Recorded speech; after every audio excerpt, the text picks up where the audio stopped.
Pemirsa, terima kasih Anda masih bersama kami dan kali ini kami akan temani Anda seperti biasa melalui dialog seputar kita.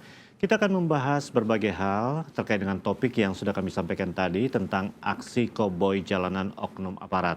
Hal ini terkait juga dengan beberapa peristiwa seperti yang sudah kami informasikan tadi tentang adanya kasus penembakan seorang tukang ojek misalnya yang tewas ditembak oleh seorang oknum TNI. Dan ini ternyata memang berimbas pada berbagai pendapat dari masyarakat terkait dengan aksi ini. Nah, pemirsa, kita akan saksikan terlebih dahulu tayangan berikut ini tentang aksi koboi jalanan oknum TNI yang kembali terjadi. Kita saksikan.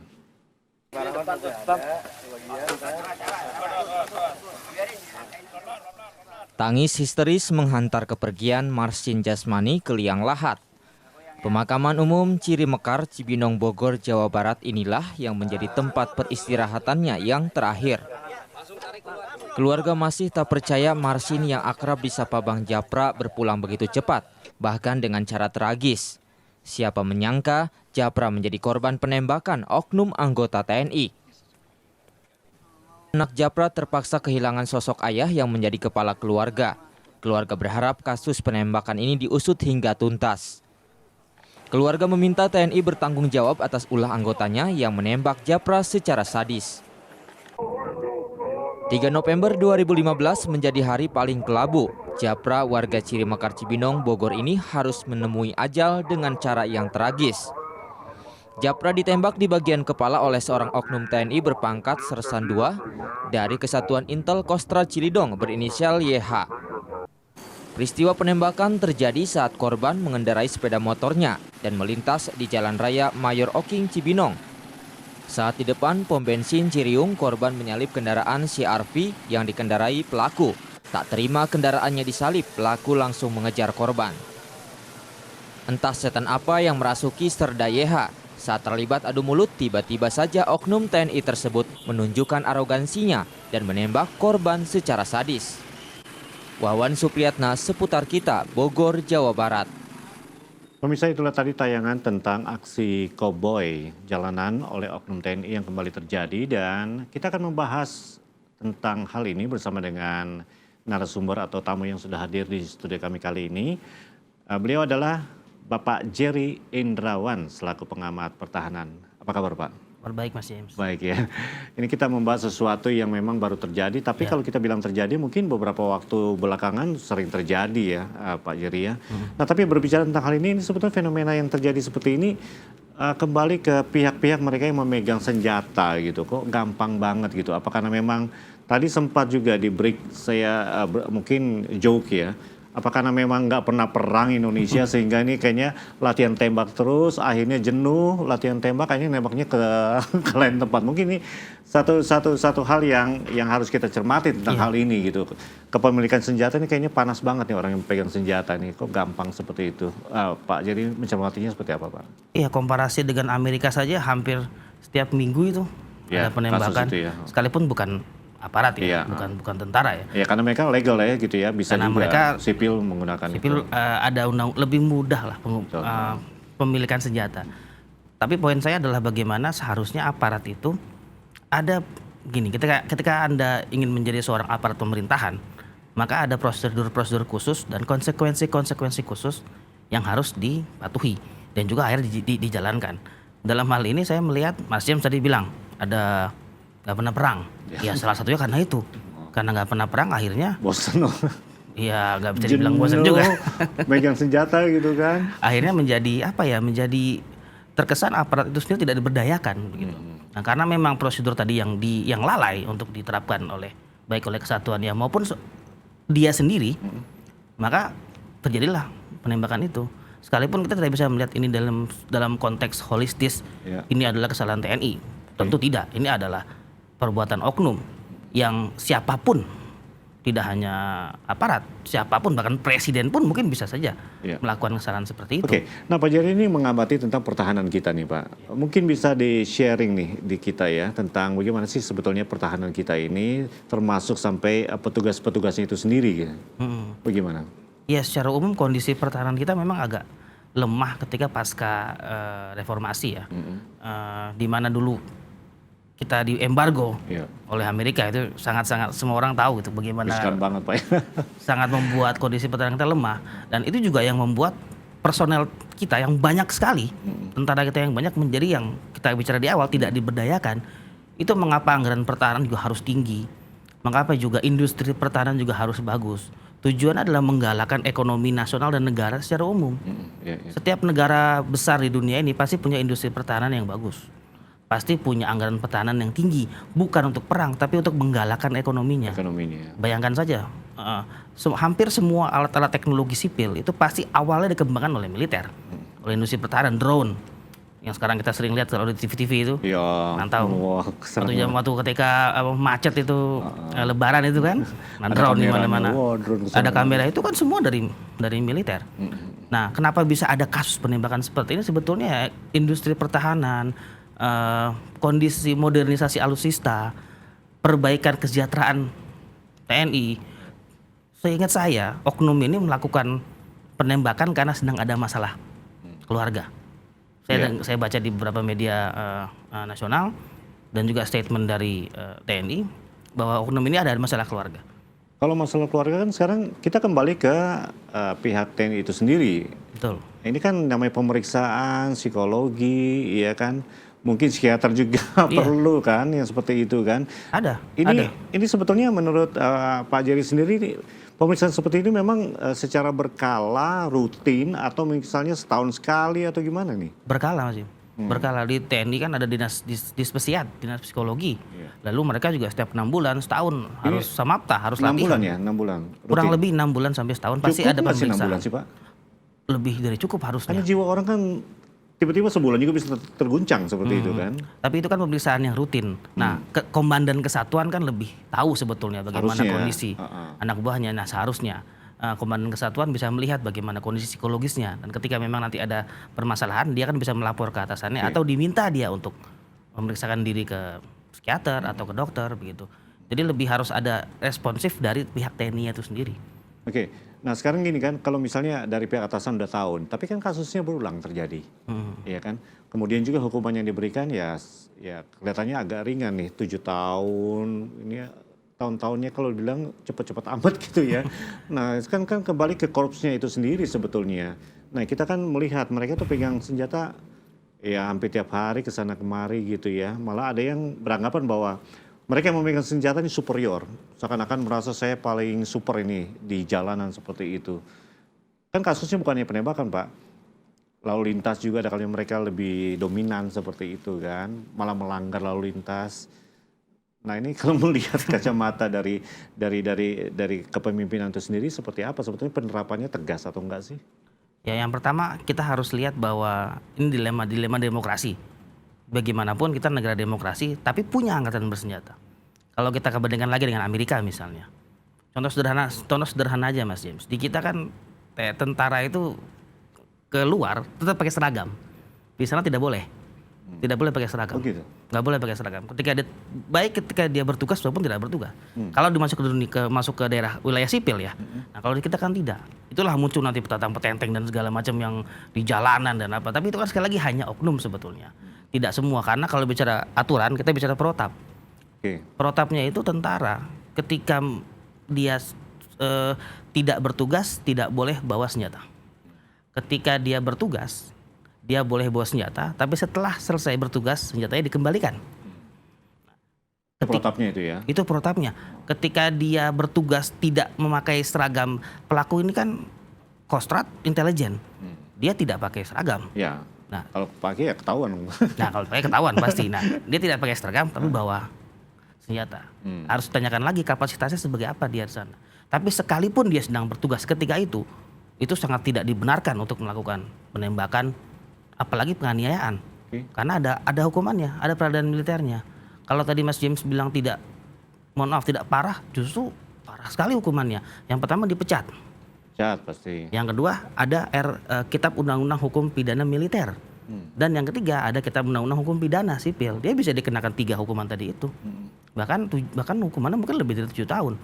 7 tahun di militer, nanti setelah dia bebas dari penjara militer dia kena lagi. Kena lagi. Belum lagi dia dipecat dari kesatuan. Kalau misalnya peraturannya seperti itu, hukuman juga berat, kok berulang kali terjadi gitu Pak? Iya, itu yang pertanyaan yang sebenarnya sudah dijawab memang. Karena kenapa memang berulang kali terjadi? Kalau kita bicara hukum, kita tidak bisa bicara kepastian hukum, tapi juga ada keadilan hukumnya. Ada norma-norma sosiologis juga di sana. Misalnya, tadi Mas James bilang di awal, psikologi kan? Psikologi masyarakatnya seperti apa? Apakah semuanya patuh sama hukum? Jangan kan TNI, sipil jauh lebih banyak yang tidak patuh hukum. Nah ini yang membuat sebetulnya kondisi yang partikular 1-2 orang kita sering generalisir, kita sering bilang secara luas, oh ini tentara melanggar hukum, ini tentara begini, tentara petenteng. Ya sebetulnya tidak, karena ada 1-2 oknum. Tapi kasusnya kan ada Pak. Ada, betul, kasusnya ada banyak. Nah, ini yang sebetulnya kita harus urge ya, kita harus minta Panglima TNI, kita harus minta komandan-komandan kesatuannya untuk lebih sering lagi yang di awal tadi kita bilang, tolong monitor keadaan anak buah. Karena tidak hanya kesiapan dia untuk berperang, tapi juga kesiapan dia sebagai seorang tentara, mental tadi. Mungkin 6 bulan tidak maksimal, atau setahun tidak maksimal. Coba 3 bulan sekali, atau coba 2 bulan sekali. Karena kita tidak dalam kondisi perang. Dalam kondisi perang sekalipun Mas James, itu komandan kesatuan harus bisa ngeliat psikologinya. Kan nggak mungkin tiba-tiba lagi perang dia takut kabur, desersi. Nah itu dilakukan secara berkala dalam waktu yang hanya berapa hari ketika perang. Nah, ketika sipil kan ketika keadaan tidak perang kan memang sulit untuk mengontrol itu. Nah kembali lagi ke statement Mas James di awal, ini nggak pernah perang jadi begini nih yang jangan TNI ini. Akhirnya secara keseluruhan kondisi keamanan nasional kita dan juga pertahanan agak buruk, mohon maaf. Nah menurut Pak Jerry apa yang harus dilakukan kalau misalnya agak buruk seperti ini? Kalau kita lihat kan alutsista memang terus dikembangkan ya, artinya memang untuk melengkapi gitu. Walaupun sempat mengalami embargo dari Amerika beberapa tahun lalu ya. Nah tapi artinya di sini kan kita nggak mau diam aja kan. Ancaman dari negara tetangga juga harus kita waspadai kan. Nah ini gimana Pak Jerry juga bisa mencermati tentang pertahanan kita ini Pak? Iya, satu poin yang ingin saya kemukakan di sini sebetulnya ada RUU Keamanan Nasional. RUU Keamanan Nasional itu bicara tentang bagaimana kedudukan tentara TNI begitu di dalam sipil untuk menangani ancaman-ancaman yang timbul maupun problematika yang ada di masyarakat. Nah, ketika dua fungsi ABRI hilang, TNI dalam tanda kutip tentu takut untuk kembali ke sipil. Padahal fenomena-fenomena ancamannya sudah sangat bergerak meluas seperti terorisme. Apakah terorisme hanya tugas polisi? Kan tentu tidak. TNI punya aparat intelijen yang sangat detail, terstruktur yang bisa menangkal tindak pidana terorisme misalnya. Lalu smuggling, penyelundupan itu ya. Sampai bencana. Kalau ada bencana siapa yang turun? Pasti kan tentara. Nah itu yang Undang-Undang Keamanan Nasional mengatur itu tadi, bagaimana peran TNI masuk ke dalam sipil. Tapi kalau kita bicara sipil, non politik. Itu yang paling penting. Harus Baik, kita akan break dulu. Pemirsa, masih dalam dialog seputar kita. Kami mengangkat tema tentang aksi koboi jalanan oknum aparat. Tentu saja untuk Anda yang mungkin akan follow Twitter kami, jangan lupa hashtag kami seputar kita _arogansi aparat. Untuk Anda yang akan berpartisipasi, Anda ingin bertanya silakan 0216307303. Tetap bersama kami dalam dialog seputar kita.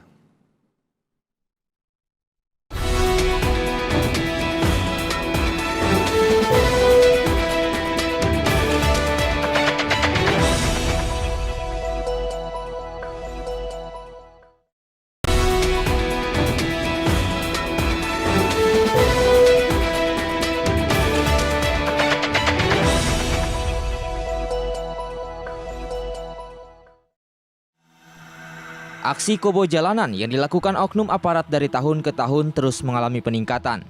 Dari catatan Komisi untuk Orang Hilang dan Korban Tindak Kekerasan atau Kontras, korban tewas akibat penembakan karena aksi koboi jalanan sudah di kisaran 201 orang. Sementara 554 mengalami luka-luka dan beberapa di antaranya adalah anak-anak bahkan balita. Di antara 278 kejadian pelakunya adalah polisi, diikuti TNI dengan 20 kejadian. 132 orang tewas dari pistol polisi, sementara 5 orang tewas dari senjata TNI. Kontras juga mencatat setidaknya dalam 3 tahun terakhir terdapat 400 bentuk kekerasan dan dugaan pelanggaran HAM yang terkait atau menggunakan senjata api, di mana penggunaan pistol paling sering digunakan aparat untuk menunjukkan kekuasaannya di mata rakyat kecil, yakni di angka 113. Dari seluruh praktik kekerasan yang dilakukan institusi negara, hampir tidak ada akuntabilitas dalam penyelesaian hukumnya. Ya, ironis memang, pelaku penembakan kerap kali hanya berakhir pada sanksi disiplin dan teguran tertulis, sementara kasus lainnya berujung pada impunitas. Tim redaksi Seputar Kita. Tayangan tentang penyalahgunaan senjata api yang kian meningkat baru saja kita saksikan, dan pemirsa masih dalam dialog Seputar Kita, kami temani Anda melalui topik aksi koboi jalanan oknum aparat. Dan untuk kesempatan kali ini kita sudah bersama dengan Bapak Yayat Biaro yang kita kenal anggota Komisi 1 DPR RI dan kali ini sedang bertugas di Sulawesi Utara di Manado. Saya akan jumpai dulu ya Pak Jerry ya. Halo Pak Yayat, selamat malam Pak. Selamat malam Pak Jem, selamat malam Pak Jerry. Selamat malam Pak Yayat. Gimana kabarnya Pak di Manado saat ini Pak? Manado udah mulai turun hujan minggu. Turun hujan. Dan kali ini keberadaan kami Pak, siaran kami juga bisa dipantau lewat parabola di sana loh Pak saat ini. Oh gitu ya? Iya, sudah bisa. Iya. Dan nanti Pak ya juga bisa langsung menyaksikan Pak via satelit, langsung di parabolanya langsung bisa dilihat Pak. Baik. Baik, Pak Yayat, kita berbicara banyak Pak tentang hal penggunaan penyalahgunaan senjata api ini. Dari Komisi 1 tentu mencermati tentang hal ini dan juga bisa mewakili masyarakat Pak, yang kalau kita ketahui korbannya sudah cukup banyak nih Pak Yayat ya, terkait dengan penyalahgunaannya. Bagaimana Bapak bisa mencermati terlebih dahulu Pak tentang hal ini? Ya, yang pertama dan terutama sekali Pak James, tentu kita sebagai warga masyarakat turut prihatin ya dan duka cita mendalam terhadap semua korban yang diakibatkan oleh pelanggaran disiplin berat oleh TNI maupun polisi. Kemudian yang kedua, yang kita ikuti perkembangannya selama hampir 3 tahun, tuntutan masyarakat sipil adalah terhadap tindak pidana umum yang dilakukan oleh oknum militer, mestinya bisa dilakukan peradilan secara transparan dan akuntabel sesuai dengan peradilan umum biasa. Itu yang kita tangkap. Ya. Tetapi problemnya itu pada level hukum positif kita. Hukum positif kita sampai hari ini Undang-Undang 31 tahun 97 masih menggariskan berkaitan dengan anggota TNI terhadap pelanggaran disiplin berat, pelanggaran tindak pidana, bahkan tindak pidana umum yang biasa dilakukan oleh anggota TNI tetap harus dilakukan peradilannya oleh peradilan militer. Nah, di dua tempat itu sebenarnya masalah antara dasen dan dasolennya. Ada tuntutan dari masyarakat sipil karena selama ini peradilan militer terkesan tertutup, kemudian terkesan tidak fair, kemudian terkesan jauh lebih berat upaya melindungi prajurit. Sebenarnya ini mungkin kesan saja, makanya kemudian ada yang disampaikan dalam peristiwa terakhir oleh Panglima TNI agar peradilan umumnya dibuka kepada publik, agar publik memiliki akses pada semua proses, pada semua tingkatan peradilan militer. Ya. Sehingga apa yang disebut sebagai akuntabilitas, tuntutan rasa keadilan bisa dijamin dalam suatu proses peradilan yang fair dan terbuka. Nah, sebagian masyarakat sipil kita juga masih belum puas dengan itu. Karena selama ini banyak kecenderungan yang pertama yang saya bilang tadi. Nah, ini menuntut hal yang ketiga yang harus dilakukan oleh kekuatan bangsa kita. Karena selama ini yang disebut dengan peradilan militer bagian penting daripada tata hukum kita. Dia menjadi lex spesialis daripada hukum pidana umum kita. Jadi kita undang-undang hukum pidana militer, terutama yang berkaitan dengan bagaimana anggota TNI yang melakukan kejahatan biasa, apakah cukup dilakukan peradilannya di peradilan militer atau di peradilan umum saja. Nah, ini yang sebenarnya yang harus menjadi agenda pembicaraan penting dari bangsa kita. Iya, tapi usulan dari DPR sendiri peradilannya harus di mana? Dua-duanya dong Pak, berarti kan? Sebenarnya kalau di DPR sendiri formal belum ada usulan perubahan berkaitan dengan undang-undang. Iya. Halo Pak Yayat. Ya, sayang terputus hubungan kami dengan Pak Yayat yang masih berada di Manado nih Pak ya. Kita lewat telepon. Tapi nanti kita sambil menantikan lagi hubungan dengan Pak Yayat. Melihat yang disampaikan tadi Pak Jerry, ini apa yang Bapak bisa lihat? Karena memang Ya memang kita ingin dua-duanya gitu ya, peradilannya nggak hanya di militer saja, kalau bisa juga di sipil juga kita mau seperti itu supaya adil. Ini menurut Pak Jerry bener, bagus atau enggak gitu Pak? Ya, tadi Pak Jayat pun terputus ya. Saya sambung ya. Ada pengadilan koneksitas namanya. Koneksitas. Iya, koneksitas. Setelah diadili di militer, lalu setelah si tersangka, si oknum lah katakanlah ya, diadili dan di penjara militer, setelah dia bebas, otomatis kan dia sudah dipecat, sudah bukan lagi anggota. Ya. Nah, itu bisa lagi diadili di pengadilan. Tapi undang-undangnya Sipil. belum ada kan? Undang-undangnya ada di KUHP. KUHP. Ada di KUHP.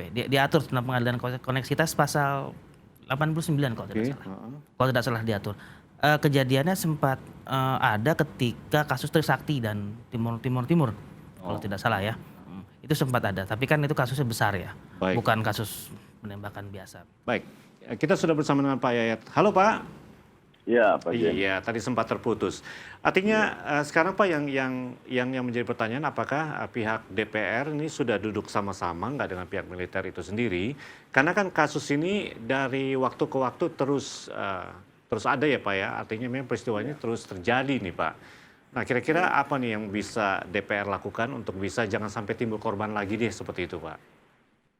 Ya, sebenarnya DPR sendiri dua peran pentingnya berkaitan dengan ini adalah peran berkaitan dengan tugas legislasi. Ada satu cita-cita hukum yang berkembang di masyarakat berkaitan dengan bagaimana menempatkan peradilan yang tepat bagi aparat TNI yang melakukan tindak pidana biasa yang sama dengan warga sipil berdasarkan equality before the law.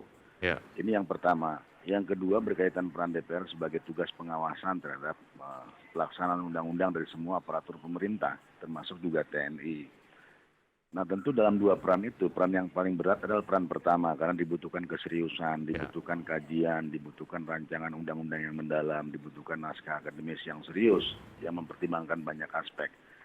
Kemudian berkaitan dengan tugas pengawasan, saya kira teman-teman di Komisi 1, pada saat persidangan berikutnya kita sedang reses sekarang mungkin akan segera membicarakannya dengan Panglima TNI berkaitan bagaimana menegakkan disiplin anggota TNI yang lebih ketat karena secara personal ini masuk kategori pelanggaran disiplin berat kalau dalam kultur TNI. Nah, dua hal itu yang harus dilakukan saya rasa. Oke, nah tapi Pak James. sekarang kita kembali ke kontrol itu Pak, pengawasan Pak. Itu sebetulnya dari lingkungan TNI, sepengetahuan dari pihak DPR itu, kontrol itu rutin dilakukan atau hanya sebatas ya tugas saja seperti itu Pak? Karena kan itu penting kontrol itu Pak.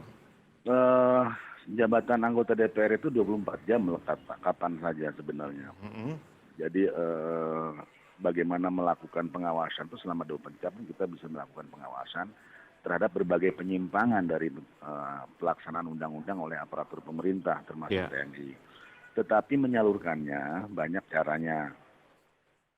Banyak sekali pilihan cara dalam rangka menyalurkan fungsi pengawasan. Bisa lewat hearing di komisi, bisa lewat surat yang diberikan secara pribadi, bisa sampaikan lewat fraksi, bisa pada saat rapat kerja. Yang paling umum dilakukan adalah memberikan statement di media, mendesak dan segala macam. Harus itu yang paling itu, Pak, umum ya. sekali, yang levelnya paling bawah. Dan saya rasa teman-teman banyak sudah melakukan itu, saya rasa Pak. Baik, Pak Jerry bisa menanggapi juga tentang hal ini Pak?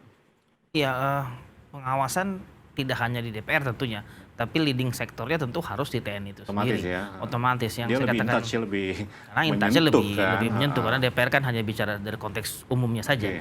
Tapi kan kalau kasus penembakan yang kita lihat itu kan terjadi di ranah sipil di masyarakat yang tentunya sulit seperti Pak Yayat untuk melakukan supervisi sampai ke bawah itu kan sulit sekali. Iya. Ini pentingnya saya katakan di awal komandan-komandan kesatuan itu yang dia harus betul-betul bisa melihat bagaimana anak buahnya di lapangan tidak hanya ketika bertugas tapi juga ketika tidak bertugas.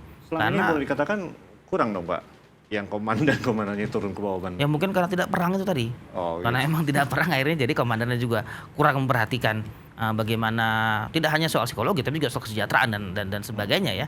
Karena gimana pun seperti Pak Yayat bilang, Pak Yayat 24 jam apalagi tentara nggak boleh ada liburnya. Iya, betul. Tentara. Nah tentunya itu makanya beratnya menjadi seorang komandan ya di situ. Dia harus bisa mengayomi anak buahnya yang ada di lapangan.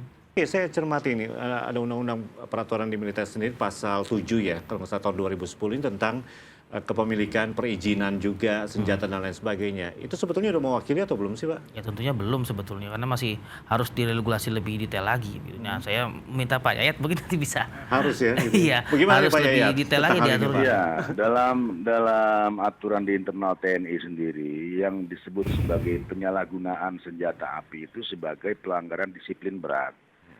Pelanggaran disiplin berat itu ancamannya bisa pemecatan daripada keanggotaan TNI. Nah, penyalahgunaan senjata api itu macam-macam bentuknya. Ada yang bisa mengakibatkan orang luka, ada yang bisa mengakibatkan hilangnya nyawa orang lain. Ya. Nah, begitu mengakibatkan hilangnya nyawa orang lain, pelanggaran disiplin berat itu sudah dengan tindak pidana pembunuhan. Apalagi kita tahu persis senjata api yang dimiliki TNI itu adalah senjata api tempur. Iya, betul. Jenis FN itu memang digunakan dalam keadaan perang. Jadi memang tujuannya untuk mematikan musuh. Betul. Beda misalnya dengan senjata jenis Colt, misalnya Colt 38, mungkin itu tujuannya hanya untuk melumpuhkan saja. Tapi senjata FN itu di mana saja di dunia dipakai memang untuk menghancurkan musuh, untuk memusnahkan musuh, mematikan musuh. Memang senjata untuk tempur. Iya. Nah, sehingga penyalahgunaan senjata itu adalah pelanggaran disiplin berat. Banyak sekali model penyalahgunaan senjata api di lingkungan tentara. Tetapi selama ini yang menjadi problem bagi warga sipil adalah apabila penyalahgunaan senjata api itu mengakibatkan hilangnya nyawa orang lain. Nah, ini yang menjadi bagian wacana sipil yang sudah berkembang hampir sekian tahun, sudah lama sekali saya rasa. Ya. Gitu Pak James. Baik, Pak Yayat, mungkin sedikit lagi nih Pak, tentang pencitraan. Ini kan banyak sekali ya dari pihak-pihak aparat, entah itu kepolisian dan juga pihak TNI mungkin ya. Mereka turun ke desa, membangun bersama dengan rakyat. Tapi kali ini kelihatannya image-nya ini agak menakutkan dengan adanya tembak-tembakan seperti ini. Jadi istilahnya nih mungkin rakyat sendiri nggak close, nggak deket dengan pihak aparat itu sendiri. Karena tindakan seperti ini mungkin oknum. Tapi ini sudah meluas ini Pak di kalangan masyarakat yang agak takut berhadapan dengan pihak aparat. Bagaimana Pak? Ya, saya sendiri harus berposisi sebagai warga negara. Kita sudah terlalu lama ya menempatkan posisi tentara kita seperti bulan-bulanan. Satu orang bikin salah, seakan-akan seluruh TNI harus menanggung beban malu, beban kekeliruannya. Padahal kalau kita tahu persis, problem yang ada di tubuh TNI itu sangat kompleks sekali. Problem personil, problem persenjataan, problem peningkatan kompetensi aparat, problem yang berkaitan yang tadi minimnya kesejahteraan yang kemudian mengakibatkan berbagai macam gangguan kejiwaan di lapangan banyak sekali. Ini harus kita lihat secara komprehensif Pak James, sehingga kita tidak menempatkan TNI sebagai satu lembaga yang lama-kelamaan kemudian kehilangan kepercayaan dari publik kita Indonesia.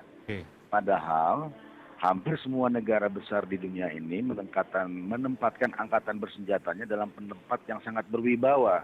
Karena itu akan berkaitan langsung dengan posisi diplomasi internasional.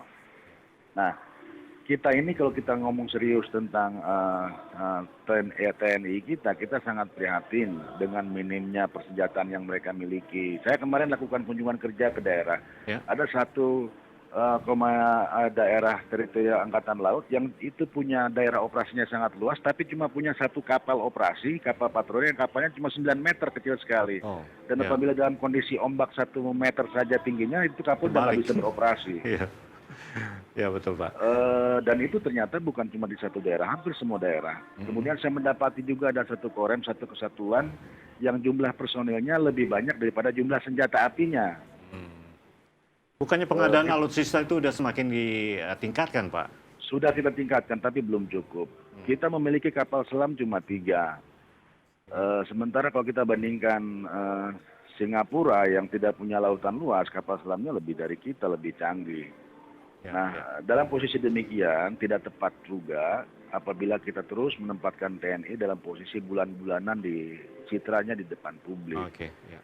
Begitu Pak Jen. Baik Pak ya, terima kasih Pak atas waktunya. Nanti kita akan ketemu lagi Pak ya. Baik. Ya, selamat bertugas Pak di Manado Pak. Sampai jumpa selamat Pak. Malam. Baik, Selamat Pak Jerry ya. Malam Pak. Pemirsa, kami akan teruskan kembali dialog seputar kita. Kami mengambil tema tentang aksi koboi jalanan oknum aparat. Tentu saja untuk Anda yang akan berpartisipasi silakan. Kami tetap menantikan di 021 630 7303. Tetap bersama kami dalam dialog seputar kita.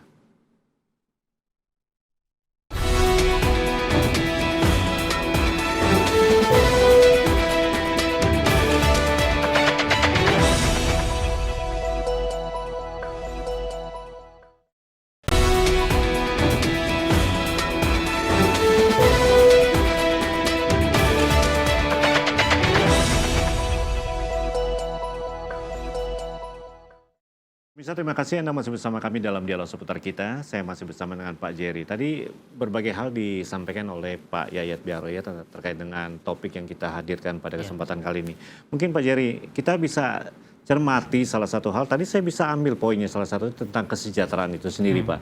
Saya nggak tahu mungkin ini ada hubungannya kali ya dengan kesejahteraan yang mereka peroleh sehingga depresi tidak hanya karena nggak pernah perang, tapi juga mungkin kesejahteraan juga bisa menjadi ya salah satu barometer bahwa mereka juga bisa depresi seperti itu sehingga ya bisa tindak tanduknya seperti itu, Pak. Bagaimana apa korelasinya bisa kena atau nggak, Pak? Ya, kalau di Indonesia kena ya sebetulnya korelasinya ya. Kalau di Amerika mungkin kita komparasikan dengan negara lain. Beda. Tentu tidak karena tidak usah TNI ya, rakyat pun sejahtera di sana. Tapi di sini kan tidak. Itu yang sekarang jadi problem. Apalagi anggaran pertahanan kita kan cuma naik sedikit. Berapa itu Pak? 95 triliunan, kurang lebih sekitar 95 triliunan untuk anggaran pertahanan. Anggaran pertahanan termasuk alutsista? Enggak. Termasuk alutsista. Plus kesejahteraan gitu. Plus kesejahteraan, bahkan program bela negara juga kan masuknya ke situ. Masuk situ juga? Iya, masuknya ke situ. Padahal Undang-Undang 16 tahun 2012 tentang industri pertahanan itu mensyaratkan kalau anggaran pertahanan tiap tahun harus naik 1,5% sebetulnya. Ini? Harus tahu. Ini tidak, sayangnya tidak karena ada rasionalisasi kemarin ya soal ya Pak Yayat tadi termasuk soal bagaimana RAPBN sempat stuck gitu kan di DPR ya. Salah satunya adalah soal anggaran pertahanan yang harusnya kan ditingkatkan sampai di atas 100. Karena tahun lalu pun sudah 95, kenapa sekarang 95 lagi? Sebetulnya ini kan berakibat kepada pertanyaan Mas James di segmen awal tadi soal bagaimana pertahanan Indonesia, kondisi pertahanan Indonesia. Ya saya katakan mohon maaf memang masih agak lemah. Bagaimana menguatkannya? Ya harus meningkatkan anggaran pertahanan. Berarti kita rentan dong Pak ya? Saya bisa katakan itu. Rentan. Tadi Pak Yayat sampaikan kapal selam kita aja jumlahnya cuma ya hanya 2 Pak ya sebetulnya. Satu lagi sebentar lagi akan datang dari Korea Selatan. Pak Jerry, kita akan break dulu, sudah ada penelpon. Halo seputar kita. Halo seputar kita. Halo seputar kita, selamat malam. Ya malam, dengan Bapak siapa di mana Pak? Bandi Jakarta. Baik, Pak Andi, apa yang mau sampaikan? Silakan Pak. Aksi kebojalan oknum aparat. Ya. Ya kita udah sering dengar dan lihat ya dari dulu juga ada kayak begitu ya gitu ya. Ya. Yang cuma disayangkan kemarin tuh sampai terjadi lagi gitu kan. Ini mungkin regulasinya kurang ketat nih. Regulasi Pak ya, Bapak melihat dari situ ya. Dari sisinya itu ya. Ya ini gampang banget itu aparat itu lepaskan senjata ya kan ke arah sipil hanya karena masalahnya kerendahan begitu ya. Ya betul, masalah yang simpel gitu Pak ya. Masalah yang simpel sebenarnya ya walaupun ya namanya juga satu sisi dia manusia juga ya. Ya. Dia mungkin punya kelemahan, mungkin dia lagi ada masalah atau bagaimana gitu kan. Tiba-tiba dia dihadapkan dengan masalah diserempet gitu kan. Tapi bagaimanapun juga itu tetap tidak dibenarkan menurut hukum. Yang udah-udah biasanya tuh diproses, dipecat gitu kan. Tanpa ada tindakan istilah kata sampai menghilangkan nyawa orang itu hukumnya bagaimana kan begitu. Selesai gitu kan.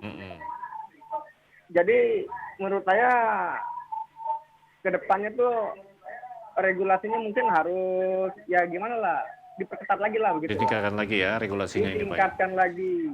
Dan saya juga berharap kejadian kemarin itu ya jangan sampai terulang lagi lah.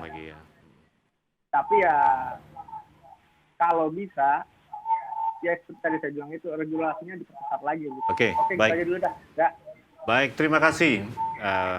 Ini tadi kita juga sempat sorot tentang regulasi itu sendiri tadi. Sempatnya pasal 7 saya angkat juga nih tahun 2010 masih terbilang agak lemah ya seperti itu ya Pak Jerry ya. Mungkin maksudnya Pak Bandi lebih kepada regulasi internal di dalam TNI itu sendiri ya. Seharusnya ya. Betul, seperti saya katakan di awal. Pak Jerry melihatnya bagaimana sebetulnya di internal ini? Memang regulasinya kurang kuat atau gimana nih Pak? Secara struktural saya pikir kuat, cuma terkadang supervisi di lapangannya itu yang kembali ke supervisi. Iya, kembali ke supervisi. Karena kan tidak mungkin panglima atau katakanlah pangdam begitu yang langsung turun mengawasi anak buah kan tentu tidak. Harus komandan-komandan kesatuan yang melihat langsung. Kasus ini kan ya pelaku ini kita tidak bisa tebak apakah dia sedang dalam posisi berdinas atau tidak. Padahal ketika dia sedang tidak berdinas harusnya kan tidak bawa senjata. Harusnya ya. Tapi kenapa sekarang bawa senjata dan digunakan pula untuk yang kata Pak Yayat ini senjata perang.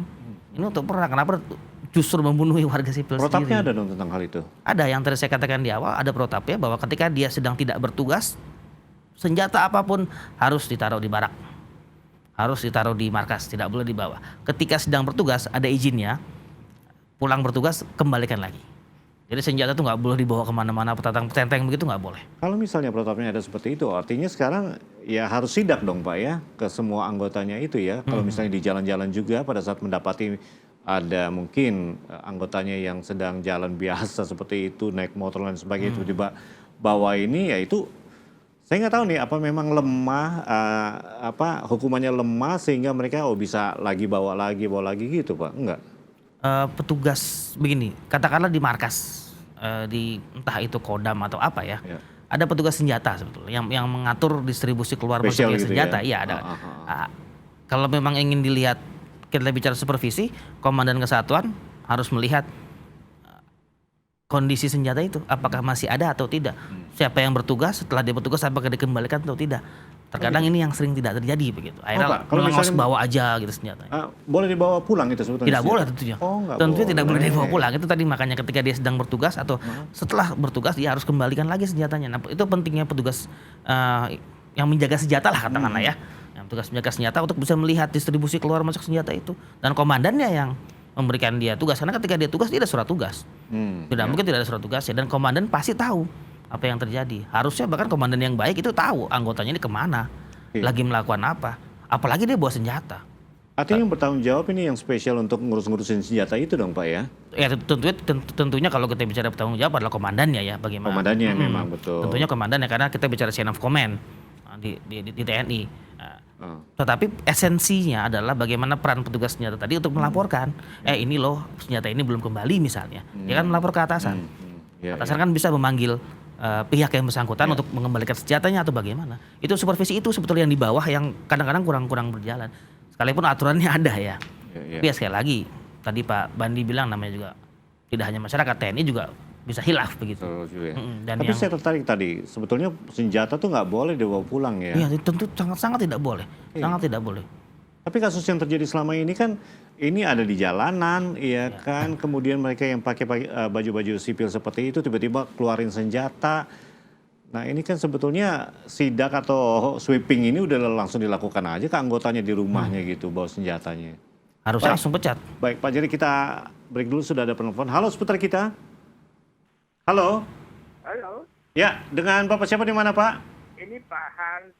Pak Har, baik. Pak Har, terima kasih sudah berpartisipasi.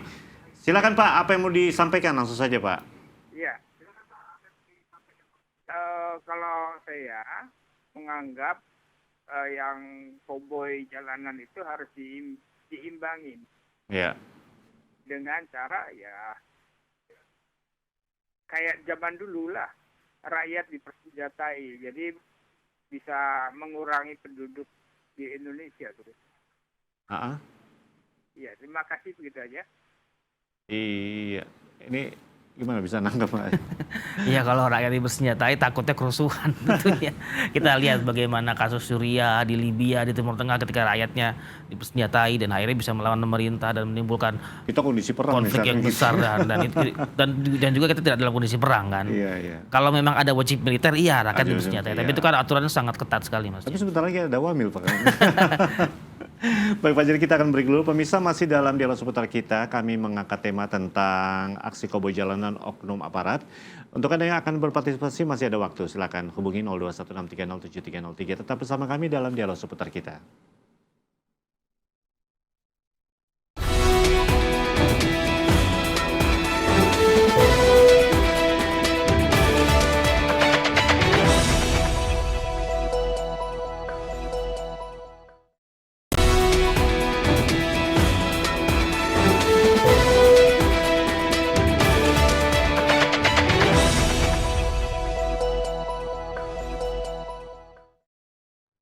Dialog seputar kita masih hadir menemani Anda dan topik yang kami hadirkan tentang aksi koboi jalanan oknum aparat. Saya masih bersama dengan Pak Jerry. Pak Jerry, kita masih membahas Pak ya. Tadi ada pertanyaan, ada mungkin sharing gitu ya. Punya senjata, katanya wah ini ada guyon lagi nih supaya untuk lebih mengurangi katanya rakyat kita. Kalau berkaca dari beberapa negara luar bagaimana Pak tentang kepemilikan senjata ini Pak? Iya, sebenarnya di Indonesia itu mudah. Lebih sulit di Amerika. Lebih Tapi sering kan memiliki- mahal. Di Indonesia tidak semua masyarakat bisa memiliki senjata. Oke, tapi di kita kan kaum have-nya ini kan punya lah gitu ya. Ya, Kita nggak bisa tutup mata dalam artian betul. kok gampang sekali memiliki ini. Ini tergantung emosi juga nih. Jangan sampai nanti ya emosi dengan istri tiba-tiba senjata yang bermain gitu Betul, kan. itu pentingnya makanya regulasi di Amerika sangat ketat begitu. Karena ketika seorang ingin memiliki sebuah senjata tidak hanya izinnya, tapi juga ada pemeriksaan kejiwaan, Ya. ada pemeriksaan psikologi, dan terakhir ada background check. Background Apakah check. orang ini pernah melakukan kejahatan atau Sebelumnya gitu ya. dan tidak gampang izinnya. Di kita mungkin lebih mudah, tapi kan banyak kan senjata yang beredar di Indonesia itu ilegal. Senjata ilegal yang entah bekas konflik misalnya atau rakitan begitu. Kenapa Sehingga nih? Kok sweepingnya nggak sampai ke situ ya? itu tadi harusnya kepolisian punya punya cara untuk melakukan untuk mensweeping tidak di masyarakatnya tapi menghentikan proses distribusinya itu. Misalnya sempat ada kejadian banyak di Poso dan Ambon pasca konflik Iya. 99 tahun 2000 itu tuh senjatanya kemana? Bahkan senjata dari mana sebelumnya? Dari mana juga kan? Iya dari mana dan juga setelah konflik kemana? Oke. Itu kan banyak dijual juga. Ya bukan rahasia umum kalau memang perdagangan senjata adalah salah satu bisnis paling menggiurkan di dunia. Ini pengamat pertahanan itu sendiri. Sebetulnya intel kita kuat nggak sih untuk bisa melihat ini senjata-senjata dari mana dan juga orangnya bergerak mungkin siapa di belakangnya itu? Iya, untuk Mas James tanya itu, saya juga pengen bicara soal itu. Sebetulnya kuat sekali. Tapi kan regulasinya tidak ada yang Kembali membuat ke mereka regulasi lagi harus nih, bertindak. Betul. Oh. Ketika era Pak Harto, tadi ada penelpon bilang kayak zaman dulu aja kasih senjata. Iya, semua pegang senjata semua. Tapi kan untuk musuh kan? Ini untuk musuh. Nah, Iya. ketika di era Pak Harto, kenapa intelijen kita kuat? Karena mereka juga bisa bertindak. Karena dari fungsi ABRI tadi ya. Oke. Sekarang kan tidak. Sekarang, dia punya senjata. Bakal ada ini. Tapi dia nggak bisa ngapa-ngapain. Karena regulasinya nggak ada. Dia harus lapor dulu ke polisi misalnya. Atau pihak-pihak yang terkait. Kalau pihak terkait responsif. Iya. Kalau tidak, Kalau nggak gimana? keburu gitu ya? kejadian misalnya. Itu yang terjadi sebetulnya. Kembali ke undang-undang RUU tadi Keamanan Nasional pentingnya ada karena itu memungkinkan intelijen katakanlah ya dalam konteks ini ya untuk bertindak. Sekalipun tidak untuk kepentingan penguasa Iya, atau untuk betul. kembali ke dunia politik tentu tidak ya. Untuk mencegah. Intel kan mencegah, preventif sebetulnya. Preventif ya berarti ya. Preventif. Mencegah itu ya. Betul. Nah sekarang kita kembali ke mental itu sendiri. Menurut Pak Jerry sebetulnya sih pemeriksaan psikologi ini kan ini harus dilakukan Iya. Secara rutin Berkala, Pak rutin, ya. betul. Kalau misalnya jaraknya cuma 6 bulan setahun apa gunanya? Mental seseorang, emosi orang itu kan bisa berubah. Mungkin sejam juga bisa berubah Pak. Betul. Ya bahasa gaulnya mut-mutan kan. Mut-mutan kan. Nggak mungkin apalagi ketika sedang tidak perang gitu. Ketika Betul. perang saja emosinya sangat bergejolak begitu. Nah, itu tadi pentingnya komandan kesatuan itu untuk melihat psikologi anak buahnya seperti apa dan juga sesama anggotanya. Iya. Nah, itu kan penting untuk saling saling melihat. Banyak kejadian kan misalnya di pos polisi aja gitu tiba-tiba tembak temennya sendiri yang seperti Betul, itu kan. sempat ada kasus itu kan berapa kali. Tapi juga yang kita lupa terkadang ya mohon maaf masih media begitu ya. Yang dieksposkan ya hanya yang ketika ada kejadian. Iya. Tapi setelah itu kita lihat pelakunya ini dipenjara tidak, pelakunya ini dipecat tidak. Menurut catatan saya berapa kali itu sempat bahkan dipecat. Tapi kelihatannya Secara tidak close banget hormat. ini Pak, kelihatannya tertutup nih. Karena pengadilan militer memang mensyaratkan begitu. Memang tertutup. Yang Pak Yayat bilang di awal spesialis kan. iya. Ini khusus di militer saja. Dan juga tadi Pak Yayat bicara kesan. Ya, kalau bicara militer kesannya serem, Iya, betul. kesannya angker atau bagaimana. Jadi orang nggak mau masuk. Begitu. Iya, betul. Padahal ketika Panglima TNI bilang ini akan kita buka. Wah, itu kesempatan besar sebetulnya buat masyarakat melihat pengadilan militernya ngapain sih? Ngapain gitu Apa ya? yang terjadi sih? Oke, nah saya bisa tarik benang merahnya di sini. Tadi beberapa hal yang disampaikan Pak Jerry ini kembali ke komandannya itu sendiri sebetulnya. Selama ini Pak Jerry memang melihat lemahnya di situ ya? Lemah di konteks bagaimana melakukan supervisi di tingkat lingkup yang kecil ya, bukan dalam lingkup yang besar ya. Karena memang apa ya? Kalau boleh tahu mekanismenya seperti apa sih Pak kalau untuk pengeluaran senjata itu selain tadi tuh harus izin dan sebagainya. Kalau ditugasin kan boleh ya bawa senjata kan? Tentu. Bahkan ketika tapi tidak juga ya. Ada beberapa tugas yang memang tidak membutuhkan senjata Tidak seperti membutuhkan pelayanan senjata. masyarakat. Seperti tadi di feature ada Masuk desa TNI masuk gitu desa kan ya. tidak mungkin bawa senjata. Malah nakutin kabel semua. Malah nakutin. Iya. Ada operasi-operasi tertentu yang memang harus bawa senjata, ada yang tidak. Tapi ketika dia sedang tidak bertugas, ya harus dikembalikan lagi. Jadi nggak boleh dibawa pulang misalnya. Atau ini untuk pelindungan saya. Itu bukan senjata dia, itu senjata negara yang dipinjamkan. Apalagi Jadi ya. tadi ada yang disampaikan Pak Yayat ini senjata perang itu kan FN malah dibawa kan. Iya betul. Karena ya semua senjata yang dimiliki ini adalah untuk perang ya. Karena melumpuhkan misalnya itu kan tugas polisi, bukan tugas TNI misalnya.